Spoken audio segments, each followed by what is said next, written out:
بسم اللہ الحمدللہ والصلاة والسلام علی رسول اللہ اما بعد السلام علیکم ورحمۃ اللہ وبرکاتہ۔ آج میں آپ کو ایک ایسے عمل کے بارے میں بتاؤں گا جس کو کر کے ہم جہنم کی آگ اپنے اوپر حرام کروا سکتے ہیں۔ اللہ اکبر، کتنی بڑی چیز ہے یہ۔ نبی کریم صلی اللہ علیہ وسلم کی حدیث سے ہمیں پتہ چلتا ہے کہ جو شخص ظہر سے پہلے کی 4 رکعتوں اور بعد میں 4 رکعتوں کی پابندی کرے گا اس پر جہنم کی آگ حرام ہو جائے گی۔ اللہ اکبر۔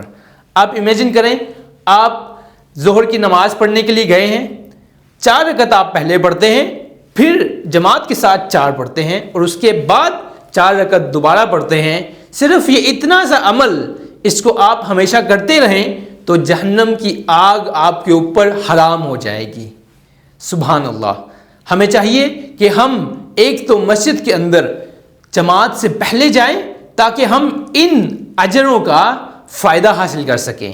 ہر انسان کی کوشش یہ ہوتی ہے کہ وہ 4 رکعت تو پہلے پڑھتا ہے، پھر بعد میں 2 رکعت بھی پڑھتا ہے، لیکن صرف یہ 2 رکعت اور زیادہ پڑھ کے ہم جہنم کی آگ کو اپنے اوپر حرام کروا سکتے ہیں۔ اللہ سبحانہ تعالیٰ سے دعا ہے کہ اللہ سبحانہ تعالیٰ ہمیں جہنم کی آگ سے محفوظ کر دے۔ انشاءاللہ کل دوبارہ ملاقات ہوگی ایک نئے عمل کے ساتھ۔ تب تک کے لیے السلام علیکم ورحمۃ اللہ وبرکاتہ۔